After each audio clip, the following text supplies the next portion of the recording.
The broadcast is now starting. All attendees are in listen-only mode.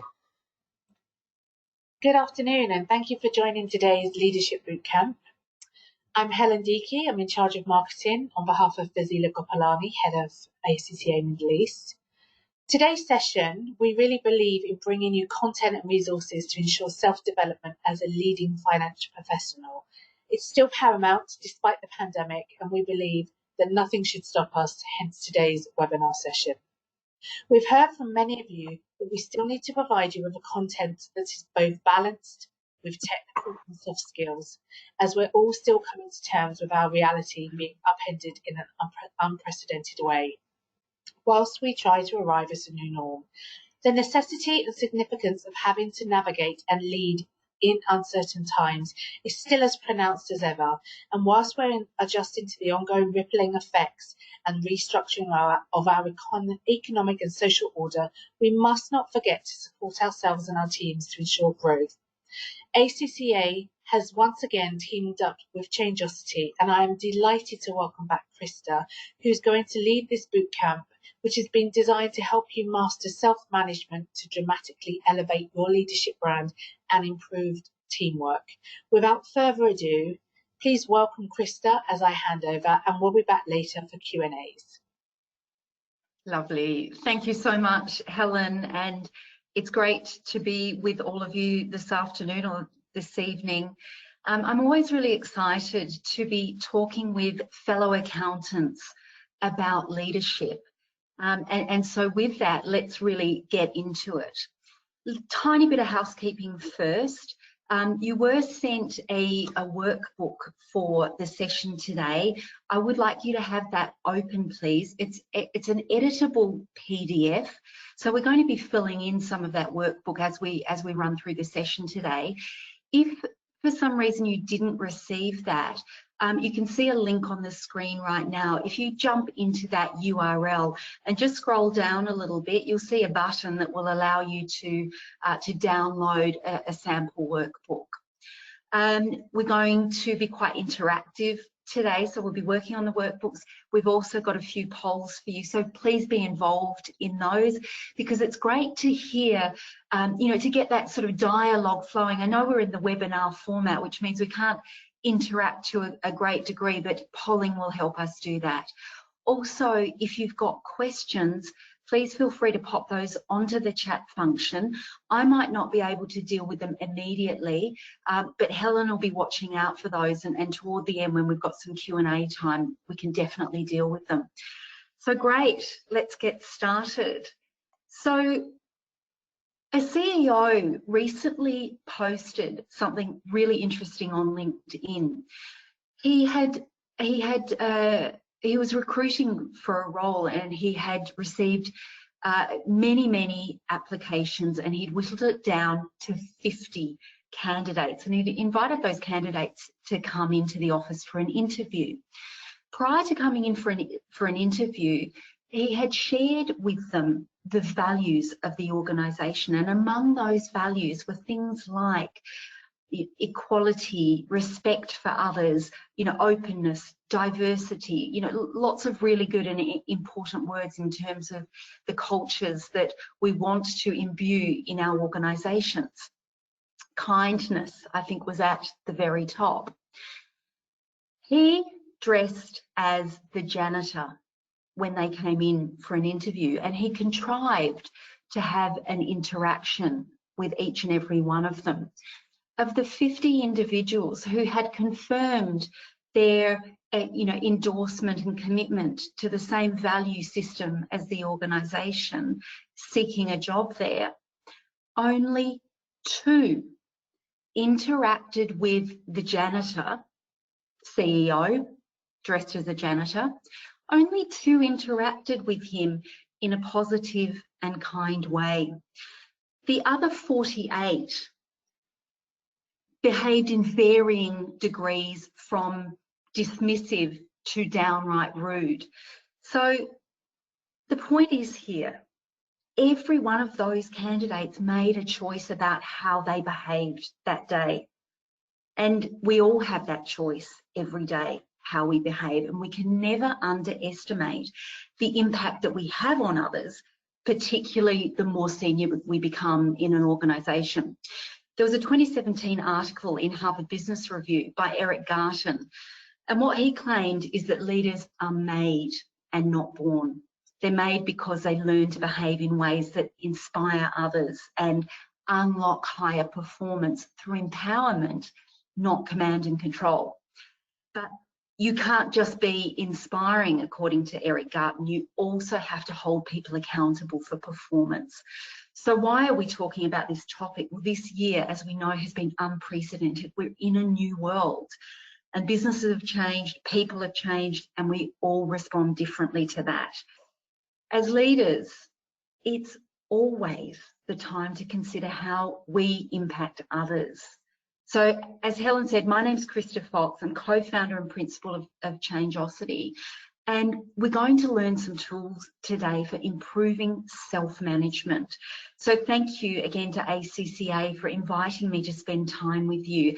As I said, I really love getting among the accounting world. I spent many years of my career as an accountant and then a head of finance, and I have incredibly fond memories of that. So we believe every leader can create a stellar leadership brand. It just takes motivation, access to tools, and a clear plan, or as we call it, a leadership brand canvas. So first question for you in the poll, and hopefully Helen will just get that up on the screen for us now. What do you think is the main source of great leadership? You know, how do we come to great leadership? Are we naturally born to it? Do we have to learn the tools, techniques, and behaviours, or is it somehow a combination of the two? So I'll let you vote in that poll, and I will continue. So I would strongly argue, and I can't see the poll results. Let me just see if I can. And they're coming in. There's 48% of people are voting. They're currently voting, and clear leader at the minute it's a combination of both. Yeah. Okay. Thank you. Thanks. I mean, I'd certainly strongly argue, and the research absolutely backs this up, that we can vastly improve our leadership, and mastering self-management is a great way to start. All right. Good. So where does self-management come about? Well, what's interesting is that much of this work stems from emotional intelligence. And many of you will be familiar with Daniel Goleman, who sort of popularised emotional intelligence, but it was actually kick-started by two psychologists, Peter Salovey and John Mayer. And what they'd started to notice is that the technical skills that got a CEO hired was not enough. And it was actually the lack of emotional intelligence, or EQ, that got them fired. So in short, along the horizontal of this matrix, we've got the self side on the left. I think I'm opposite in the video. The self side on the left and the social side on the right. And then before we can start to manage something, we actually have to have a level of self-awareness. So sort of down the bottom of the vertical, we've got this kind of dimension of awareness, and then at the top we've got the dimension of kind of managing that awareness or leading through that awareness. You know, master these 4 areas of EQ and you are practically guaranteed to be a more effective leader, to be a more motivating and inspiring leader. So today we're going to dive into self-management, but if you want to know more about all of the elements of EQ, I'll let you know how to do that later. We've got loads of great assessments and materials to help you and your teams. So let's talk a little bit then about, you know, what do we mean by self-management?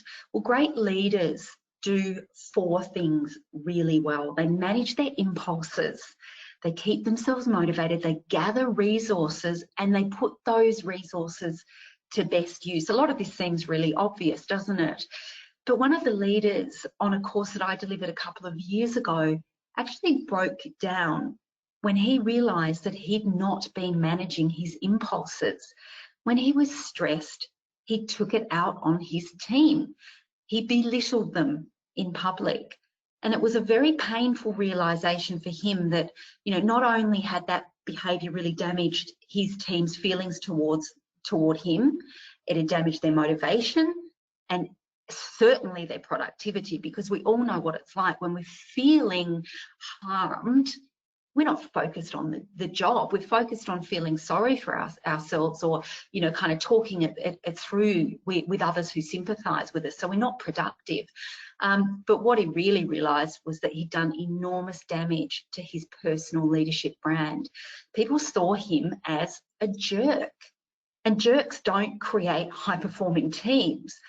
Likeable, kind people who build trust create high-performing teams. This is called psychological safety. I come into the office knowing I won't be ridiculed or made to look foolish. It's kind of basic stuff, but it's really, really important to create this among your teams. So let's delve into this a little bit deeper. We all know someone who, you know, does a poor job of managing their emotional outbursts, someone who really, or rather rarely, thinks about the impact that their outbursts are having on others, or, you know, someone who never apologizes when they behave badly. They've never learnt or seen it as being important enough to manage themselves. But all the behavioural research points to the damage that this does. Changing it, of course, requires a conscious decision to behave in positive, helpful, supportive ways. You know, ways that build high functioning work relationships. Because if you consider this, only 35% of employees actually feel engaged at work. So here you are, a leader of a team, and you're trying to make your mark by leading a high performing team, but 65% of the people in any organisation are not feeling engaged. So how do you turn that around? Connection. Engagement comes from connection. That is a universal truth. But, you know, who amongst us has ever felt disconnected because the environment is toxic? I know I absolutely have. And, you know, or there are, you know, these pockets of really appalling behaviour and not much is actually being done about it. But what if we ask ourselves a really tough question? And that question is, what if some of that bad behaviour is actually coming from me? We never like to admit it. You know, we often try to justify our reactions as being, you know, only reasonable given the circumstances. But just like everyone thinks they're a better than average driver, none of us thinks we're the one contributing to the toxicity. But someone is, right? So this session today is really all about saying, what can I do to behave in a way that's positive for others, inspires them, and as a beautiful byproduct, makes everyone more productive? You know, hallelujah, it's the secret sauce. And actually, in reality, it's not that difficult to come by. What I want to do is start by looking at social styles. This is an important element of self-management. So there's, you know, there's this important or interesting, rather, book by Thomas Erickson. You know, did you know that you're surrounded by idiots? Not exactly, but what Thomas Erickson effectively says is that, you know, you start to see why some people respond well to you and your style and others don't when you begin to understand your style better. You know, perhaps you are that rare person who is so self-aware that you've been able to make adjustments already to put other people into their productive best space. But around 90% of us think we're self-aware, but the research shows that actually less than 15% of us have actually reached high levels of self-awareness. And this is important because if you're trying to lead a high-performing team, you have to have some understanding of the impact that your style is having on them. So let's have a quick look at that. we start by looking at the fact that, you know, for literally thousands of years, we've got the, you know, Hippocrates, who said there's four different styles, or, you know, different ways that people behave. The Aztecs in the 14th century said effectively the same thing. You know, then we had the disc profile, some of you might have heard of it, or Myers-Briggs type indicator. Then we had, you know, William Clark's DISA model. They effectively all boil down to something very, very similar. We have effectively 4 different styles, and the way we figure that out is by, again, looking at this matrix of dimensions. And I'm going to ask you to really focus carefully, if you're not already, because you're going to have a think about what style you are right now. Let's start with this assertiveness scale. So here what we're looking at is kind of 2 ends of the spectrum. On the ask end of the spectrum, we've got people who are ask assertive. So they ask a lot of questions. They might say, well, you know, so why would we do it that way? Or, you know, how would that work? They're a little more on the introverted side, probably not so much on the front foot with those bold statements or bold questions. They're thinking, they're waiting, they're considering. And then on the other end of the spectrum, of course, we've got our tell assertive people. They're very direct, they're quick to kind of jump to decisions, very, very comfortable telling people how it's going to be, making decisions and telling people what the decision will be. Then let's have a look at the vertical dimension, and this is how people respond. And what I want to say here is that this research is based on millions of data points around personality styles, and I'm sure that you will begin to recognize yourself in this.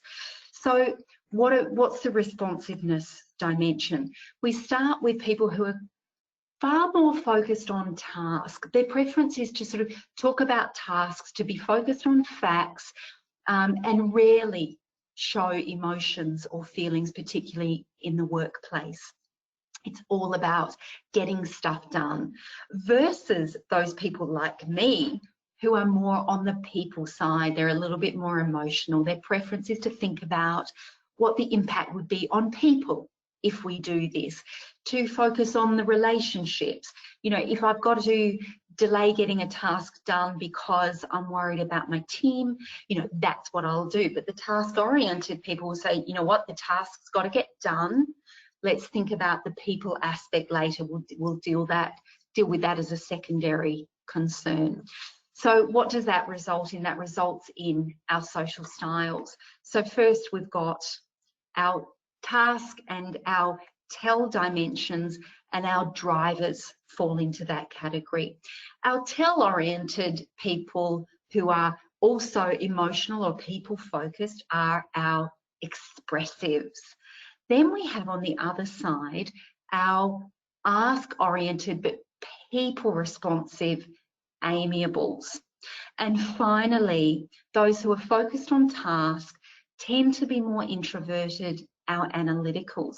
You know, it's interesting because often people assume that accountants are analyticals, and that's simply not always the case. In fact, often not the case at all. So let's learn a little bit more about our drivers. Sorry, I've just got to move some things around on my screen. So what are our drivers? These are our kind of dominant personalities. They make things happen. They're brilliant in a crisis, but they can become control freaks. They want the I's dotted and the T's crossed, and they want it done now, even if it's not critical or high priority. But it's on their list and they want you to get it done because it's on their list. They can be really difficult to deal with because of that, and they can repeatedly trample on toes because they're not thinking about feelings. What about our expressives? So our expressives, on the other hand, oh, here we go, sorry. Our expressives, on the other hand, we see as kind of the inspiring visionaries. They love to laugh and have fun. They're very creative. They love to elevate people. But They can absolutely consume all the oxygen in the room. There might be 10 people in the room and they are talking 90% of the time. That is really annoying. And their stories don't always reflect reality. What about our amiables? So our amiables, we would consider the more stable of the styles. They're very friendly, they're very caring and pleasant. Super easy to be around. They don't rock the boat. But what that also means is that they can be a little bit wishy-washy. So they might be a bit afraid to say what they really think of a particular situation. And that can be quite destabilizing, because when you as a leader, you're trying to make a decision and you think somebody's with you, but in fact, they're actually sitting on the fence and you just hadn't realized it. And that means you don't always know where you stand with them. What about our final style, the analyticals? Very calm and level-headed. They always think before they speak. Often, they might not speak for an entire meeting, and then right at the end, they come up with an absolute gem. And you think to yourself, you know, why didn't they say that sooner? But the analyticals can be seen as very critical. They can be seen as coming across very negatively. You know, let's have a look at then some of these these interactions between the different styles. You know, what if you're a driver trying to get an amiable to do something? You know, you're not focused on the niceties because you don't need that to be motivated, but they do. It's very demotivating to them when they don't get the niceties. Or you're an expressive working on a project with an analytical who you view to be an absolute killjoy. They never smile or laugh, and they're so negative in your view that they spend more time figuring out how not to do things and actually getting stuff done. On the other hand, the analytical thinks, quite frankly, you are an irresponsible risk taker. The point here is that unless you're managing yourself and know what your style is and communicating effectively in how you respond to others, you could actually be negatively impacting 75% of the people around you. So don't forget, less than 30% of the people are inspired and motivated by their leaders, and only a quarter of people in this world are the same style as you. So before we look at what we can do about that, let's find out what style you actually think you are. So here we go, Helen. If we can have another poll, it would be really interesting to find out what our audience sees as being their social style. So I'm going to let that poll sort of run, and please feel free to sort of chip in, because for some reason I can't see it, but that's fine. I'll just continue to make sure that we maximise our time together today. Good. So just bear with us one second, Krista. I will give you the results right now. They're coming in. I have to close the poll. 37% said analytical, 34% amiable, 10% expressive, 20% driver. Okay, fantastic. That's really, really interesting. So we've got a mix, but less of the expressive style, and I think that's probably to be expected in our world of finance. We're drawn to this world for particular reasons. Good. So let's have a look at each of the 6 elements of self-management and pick up on some of the tools that can be super helpful. So the first one, you can't undo bad behavior or negative impact on others. Perhaps you can try to make good, but better still, manage the impact better from the start. So self-control is, this ability to keep those disruptive emotions and impulses under control.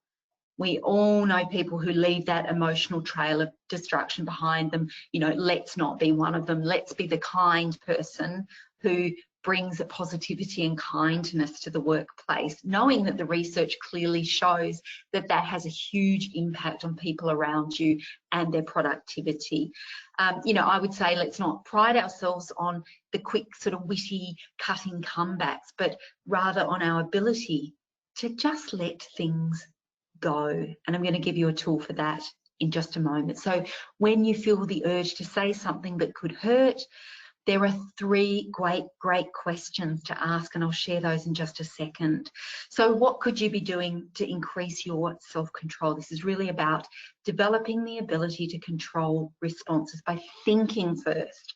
It only takes a moment, just a breath, and then acting in a positive way, because we absolutely kill our leadership influence when we lose control. There's a brilliant study that was done recently in Amsterdam, and it showed a marked impact when leaders you know, shout or swear or get angry. The level of motivation in their team drops by at least 30 to 35% immediately. So, you know, that might give you the sort of the power of position in that moment of time, but it will not exert influence over a team in the long run. So if you feel yourself erupting with emotion, we want to give you the tools that help you build that greater level of self-control. First one, super simple, breathe. It's kind of annoying when people tell you to breathe, isn't it? I find it annoying, but it just takes 30 seconds. Do 2 rounds, 6 seconds breathing in, 2-second hold, and 7 seconds out. Count it and do it again. 6, 2, 7. There's some brilliant tools for helping you get into breathing patterns. The second one is the TREAD model and the 3 questions. Let's have a look at those. What's the TREAD model? Well, it stands for this: trigger. What triggered an emotional response in you? So someone said something and you felt a physical feeling of tightness or heat, or, you know, that feeling of anger. Then you react, right? I want you to start describing the physical response. Keep a diary for a week of the emotional responses you have to things that happen in the workplace. And then evaluate that. How did your reaction affect you and others? You know, did you let it out and actually, you know, potentially create damage, or did you find a way to respond professionally, clearly, but with a level of control? Sorry, I don't know why that moved ahead just then. And then let's look at, you know, this concept of assuming. What did you assume? I mean, how many times in your life have you assumed something only to learn later that you're actually wrong, and you got all het up and you felt really angry or bad about something, and later discovered there was more to this than meets the eye? Or somebody who's coming from a place of maybe, you know, misinformation, and, you know, you just didn't give them the benefit of the doubt. So the final and most important piece of the TREAD model is being different. What will you do differently next time? You know, will you take those 2 breaths, calm yourself down, and think about what impact you're going to have if you respond in that typical default response? Which leads me to then the questions. Super simple once again, but, you know, really, really very helpful. These 3 questions, you know, for me, with a bungee cord that I pulled on so many occasions when I was leading the transformation of the DMCC free zone over a 6-year period. You know, of course, I got annoyed at times and felt like things weren't moving ahead in the way they should, or, you know, I wanted something executed, or I felt like someone wasn't being, you know, motivated or enthusiastic enough. But I would say to myself, the thing that's in my head, does it need to be said? The thing that's in my head, does it need to be said by me? And thirdly, does it need to be said now? Is this the right setting to make this comment? Or could I be doing damage to someone who's actually on my team, who I need to be productive? I don't need to humiliate or belittle or, you know, demotivate them. I need them to be productive so that they can perform. Super simple tool, worked wonders for me, and hopefully something that could work wonders for you. If you're not convinced, read a book called No Hard Feelings by Liz Facilian and Molly West Duffy. They share some pretty convincing research on this particular point. Good. So what I want you to do now is to turn to your books. I'm going to give you 3 minutes to reflect on, when do you lose control and how can you build better self-control? That's exercise 1. So I'll just pause there and give you a little bit of time to have a think about that.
I think 1 more minute.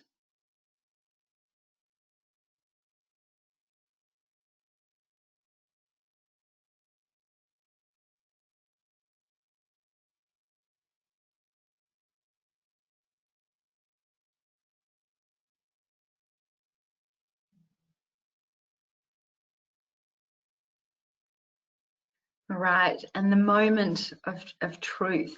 And please obviously feel free to come back to this and continue later. Our next poll, this is anonymous. So, please be honest.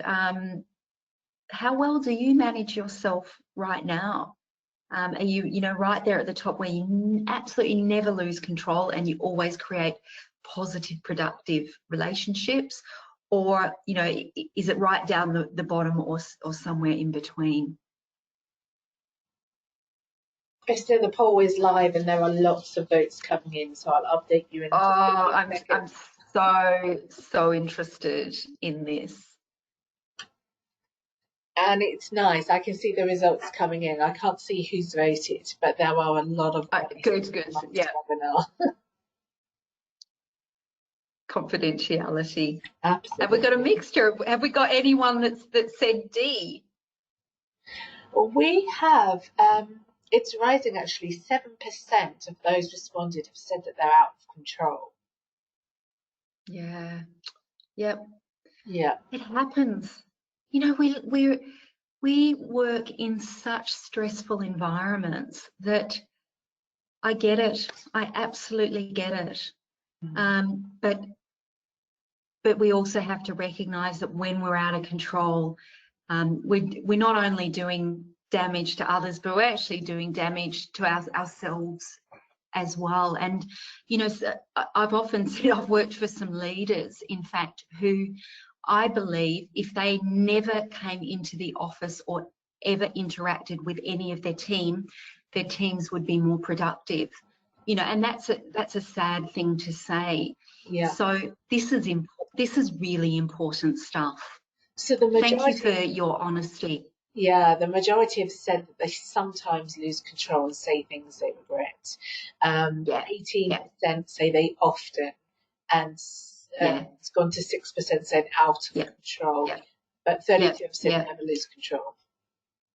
Great. So the aim is, to move along the spectrum to the point where, you've really got yourself so well managed that you don't lose control and you don't harm relationships. So let's work on that, because this is important, and I want to make sure that I give you as many useful tips as I can right now.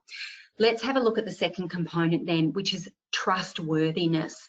This is about oh, sorry, did I skip a no, we're good.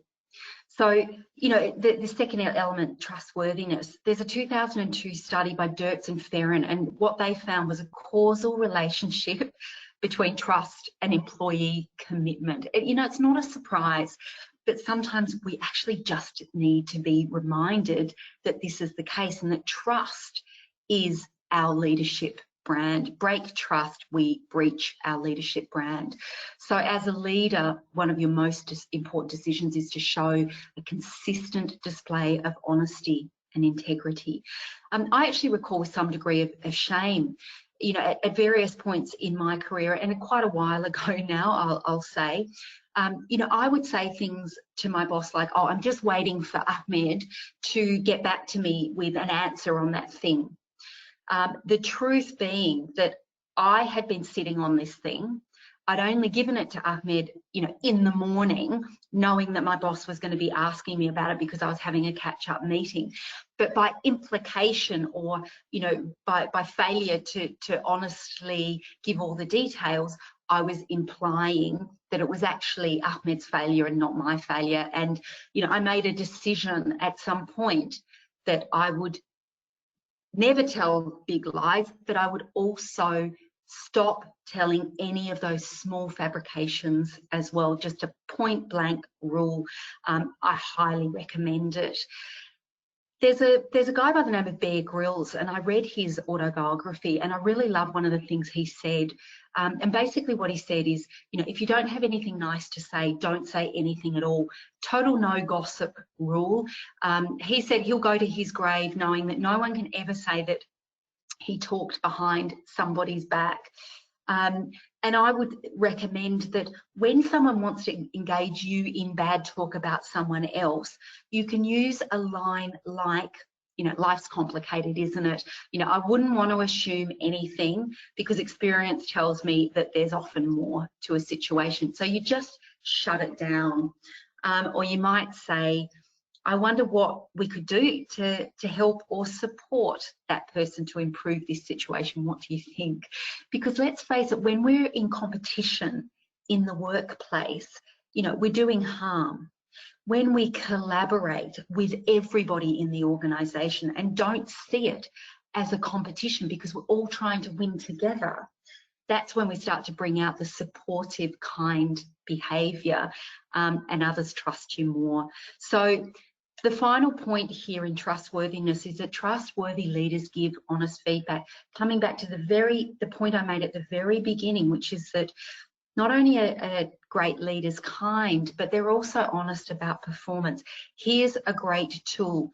We're recording this session, so if you need to come back to this, you can. Here's a great tool for you, Happy Feedback.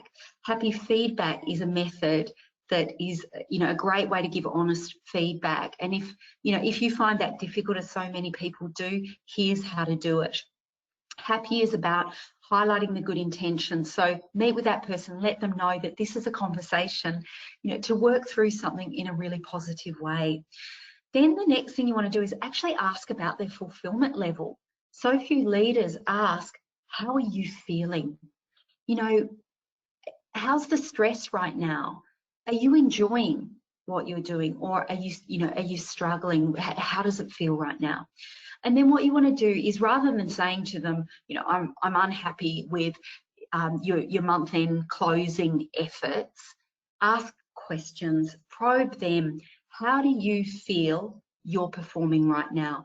What are you happy with, and what maybe isn't going quite so well? Let's have a chat about that. And you have a conversation, and you explore, and you ask questions.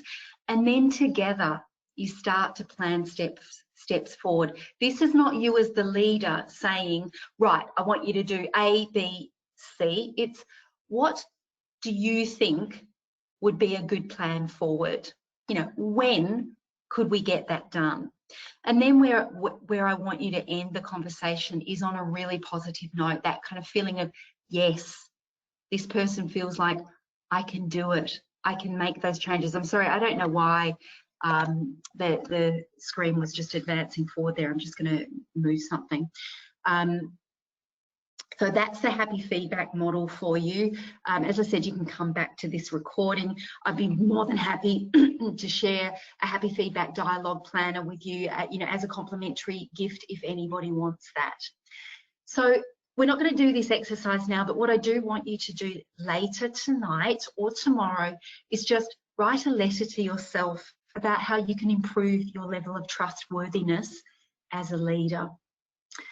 Let's go on to the third element. Here we're looking at self-management, conscientiousness and achievement. This is really about our desire to do something well, to be achievement oriented. My guess is most of the people in this room are achievement oriented. We want to get stuff done, and we often dig deep, even when we're not feeling it, to get stuff done. In my experience, this separates the good from the great, and it's a vital element. Conscientiousness, from a definitional point of view, in the Journal of Personality and Social Psychology, is basically two things. One is industriousness. So this is our desire to achieve. Common motivators are things like chances to work on, quality projects, or demonstrate expertise or increase knowledge. But there's a second aspect to it, and it's orderliness. It's being really well structured. It's knowing what your priorities are in order to be able to get things done. I learned that I'm a type A personality. I like to put stuff on my list, even stuff that actually doesn't really have any degree of importance or priority, just so I can tick it off and feel that sense of achievement. So, got to stop doing stuff that is unimportant and causing you stress, because that's when you start to lose control. A couple of really helpful tools here. The must, should, could, I would say, is one of the best things that you can do for yourself and with your team. Basically, you, at the beginning of the week, you say, what are the things I must get done? What should I get done? And if I had time, what could I get done? What's that extra creative stuff that would be fun and useful and helpful, but is not absolutely essential to the performance of my organisation? And do that with your team as well. And when you meet with your team, you actually go through the team must, should, could, and the individual cascading must, should, could. Everyone is super clear about what they must get done. I hope that one's helpful. Given that we're a little short on time, we've got about 11 minutes left together. What I'm going to suggest is, with the conscientiousness self-assessment, it's just a really quick self-assessment. Do that after the course. You've got the workbook. I'll let you do that later. Let's turn to having a look at the fourth element, and we've got two to go. The fourth one is adaptability. And for those who tuned in to my previous talk on ACCA, you'll know a little bit about me and my background. So I'll just share a little bit here. But adaptability is, just being able to adjust to new conditions. We're right now in the middle of the biggest change most of us will have experienced in our lifetime. And Charles Darwin's words kind of ring true here. It is not the strongest of the species that survives. It's not the most intelligent. It's actually the ones that are most adaptable to change. This is a critical skill in your emotional intelligence toolkit. In the space of 4 years, I was treated for breast cancer. My teenage daughter was in a near fatal accident from which it will take more than 10 years for her to recover her independence. And I lost my job to nationalisation. What I realised is that we can't control many of the things that happen in our lives. So what I needed to remember continuously through that period was that I'd already survived much worse than losing my job, and I could again adapt and become happy again. And actually, humans predict that it will take much longer to adapt to a loss than it actually does. So accept what you can't change. Actually saying it out loud can be super helpful. I accept what I can't change. Now, what can I change? We also recommend strongly at Changeosity that you take a much closer look at social styles. And I've got a gift for you later, which is a self-assessment tool for really working out exactly what social style you are. And you might want to read the book Surrounded by Idiots. Really helps you to adapt to different situations.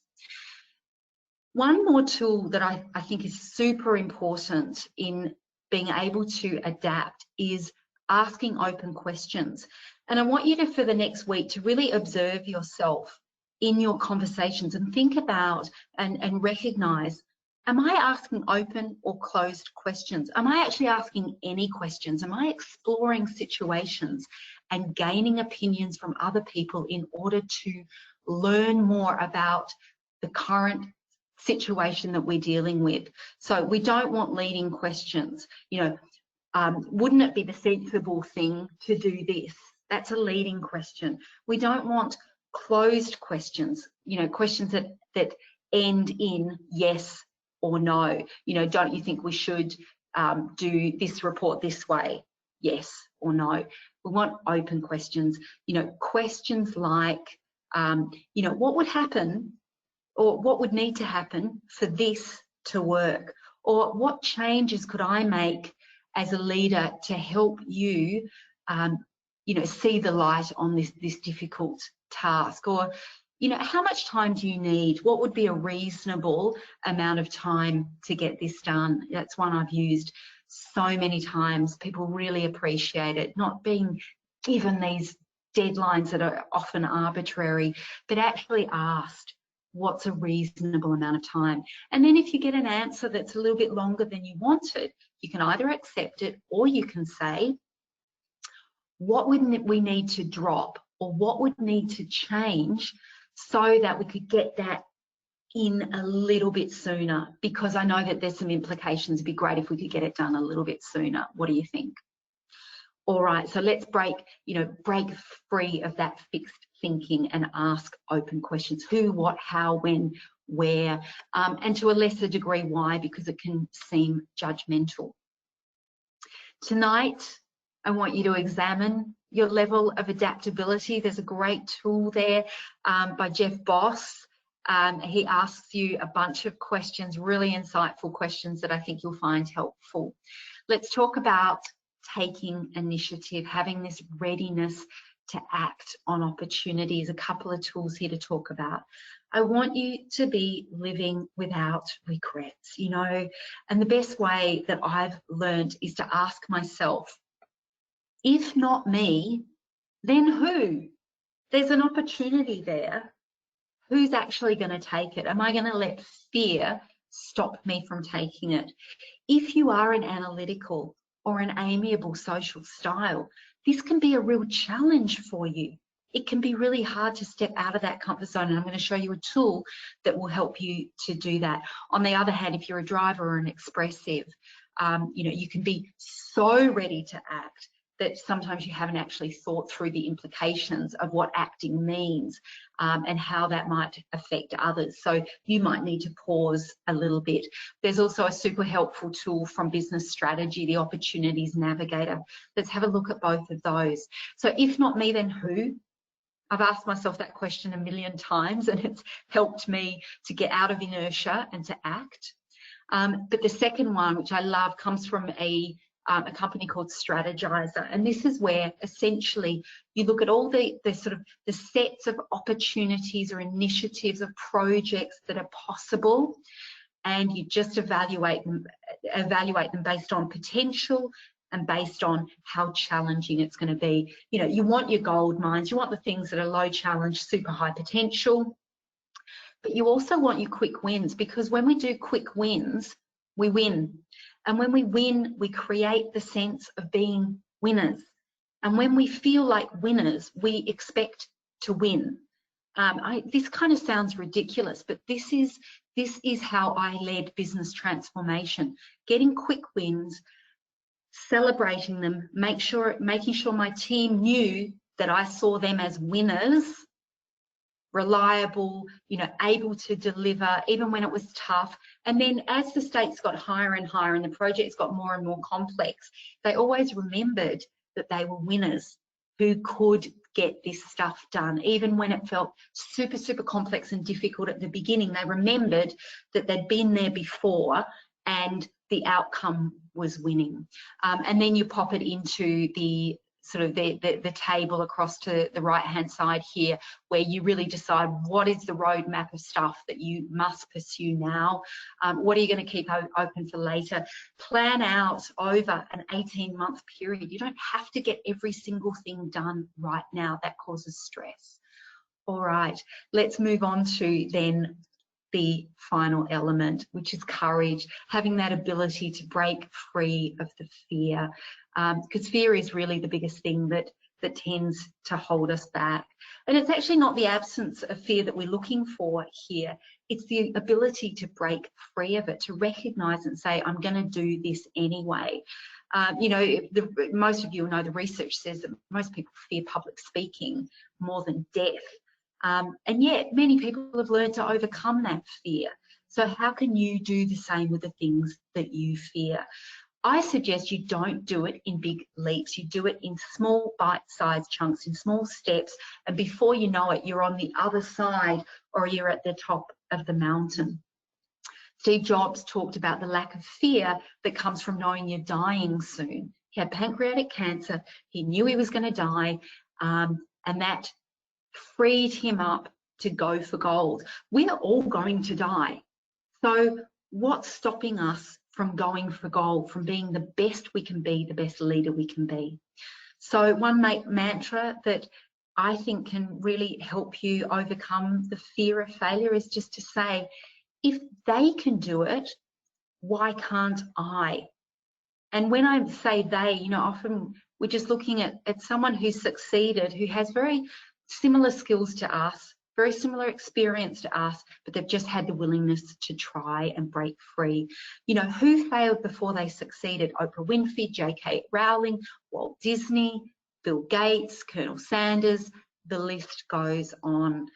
And think about what will happen if you fail. Often it's far less bad than we make in our minds. And of course, everybody else has forgotten about it well before you had. The comfort zone breaker, bite-sized chunks. I went from being terrified to speak to a group to within 18 months presenting with no notes in front of 600 people all over the world. From, I tell you, abject fear at the beginning, but just those small steps. And I know many others who have done that. So I am going to give us just 2 minutes for you to think about, what is it that you fear? I just want you to note that down. In fact, 1 minute, note that down because we're running out of time. And you're going to come back to that later on to further reflect on what you want to do about it. Just 1 minute.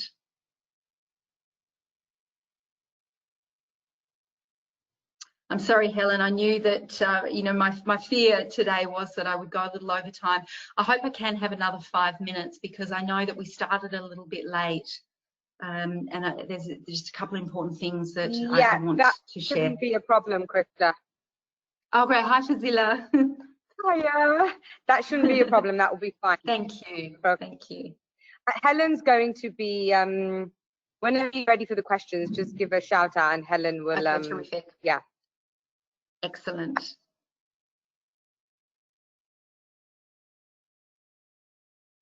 All right, I think we've had enough time to think about that. So just a couple more things that I want to share with you that have been super helpful to me in my career. The first one is this concept of social experiments.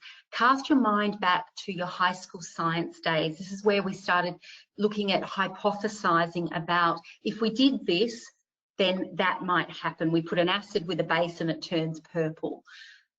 Apply that to your leadership life. If in the morning I say hello to everybody in my team when I don't ordinarily do that, what impact will that have on the relationships I have with my team, or something similar to that? There's these steps are, ask the question, do some research, listen to some TED Talks, construct your hypothesis, actually test it over a period of 4 weeks, take some notes and analyse the data, and then decide, is this a technique I want to keep, or is this a technique that doesn't work for me? This is how we build leadership brands. This is how we get better at leadership, and this is how we inspire people. Then I want you to find an accountability partner. So when you start to make decisions about the changes you're going to make to your leadership style, then you actually need to create some goals. You need to set up a meeting with an accountability partner. You're going to co-coach each other. So pick somebody who you respect, who you believe can give you good advice, and similarly, who you can give advice to. I really encourage you to do this and have a coffee with them or a Zoom call. Tell them what it is you're trying to achieve in your leadership improvement plan, and they do similarly.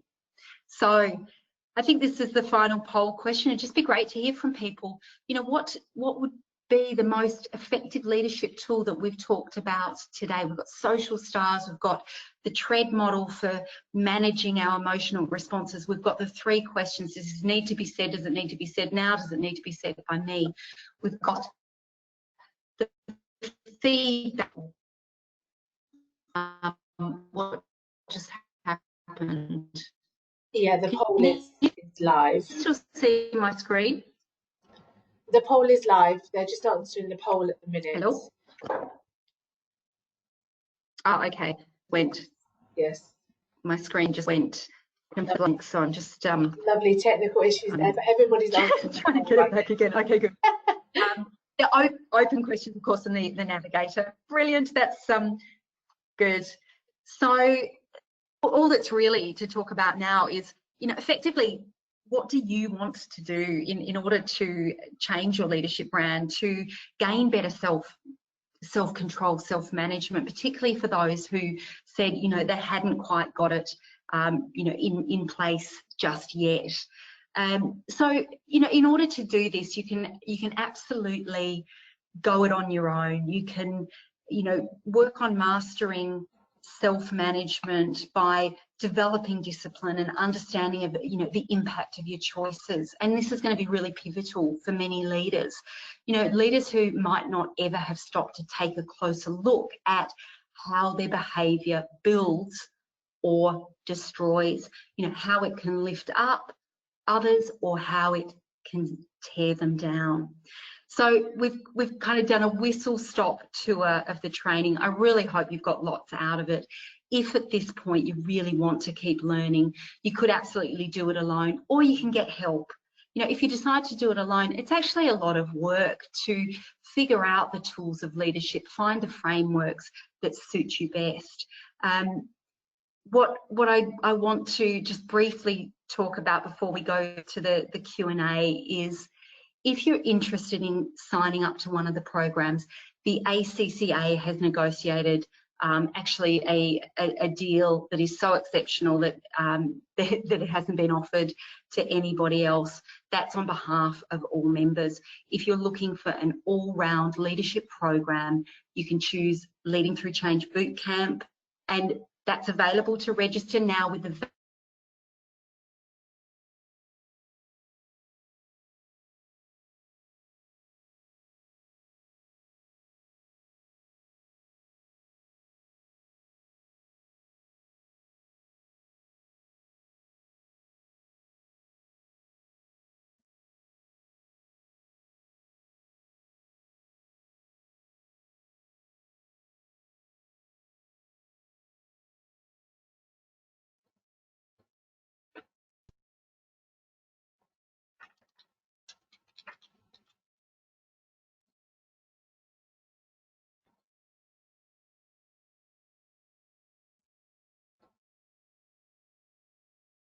Hi guys, I can see we may have a slight technical issue there.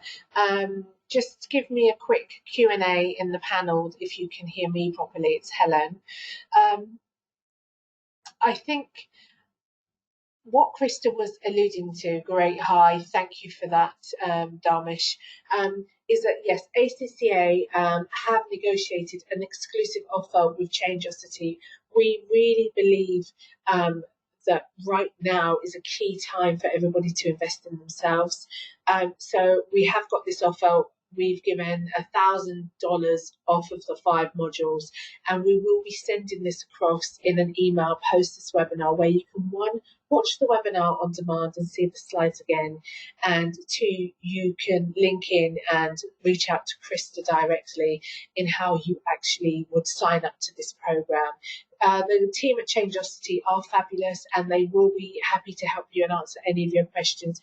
I know we have a few questions in the Q&A panel, and I'm just waiting to see if Krista can actually get back in, which is the joys of this technology right now. But if she can't actually, Fazila, are you there? Are you in? Yep, I'm here. I was just going to say, while you're trying to get Krista back, I just wanted to add to say that I think that the session was fantastic. I myself have registered for this program at Changeosity. The leadership, build your leadership brand. I think it's fantastic. It's been super helpful in helping me understand how to become a better leader. So for all of you ACCA members that are online that want to develop yourself and invest in yourselves in making you better leaders, I would say this is a fantastic module to do, and I'm sure that you all took away a lot from this session, and I just wanted to thank Krista for that. Do you think Krista's going to be able to join us? It doesn't look as though she can get back in. I can't hear her on the system. Let's do this. Why don't we, the questions that have been asked, we will send our answers in a follow-up email to everybody. Absolutely. Like an FAQ, so we can do that and take the questions away. Yes, absolutely, and we'll be sharing the presentation anyway. I've popped in Krista's email address into the chat box so everybody can actually reach out directly if there's something they want to ask. I know that a few of them have asked the questions. I am going to transcribe that now, and we'll try and get Krista to answer you directly on those as well. So thank you everybody for joining. Thank you, Fazila, and we look forward to seeing you on our next webinar.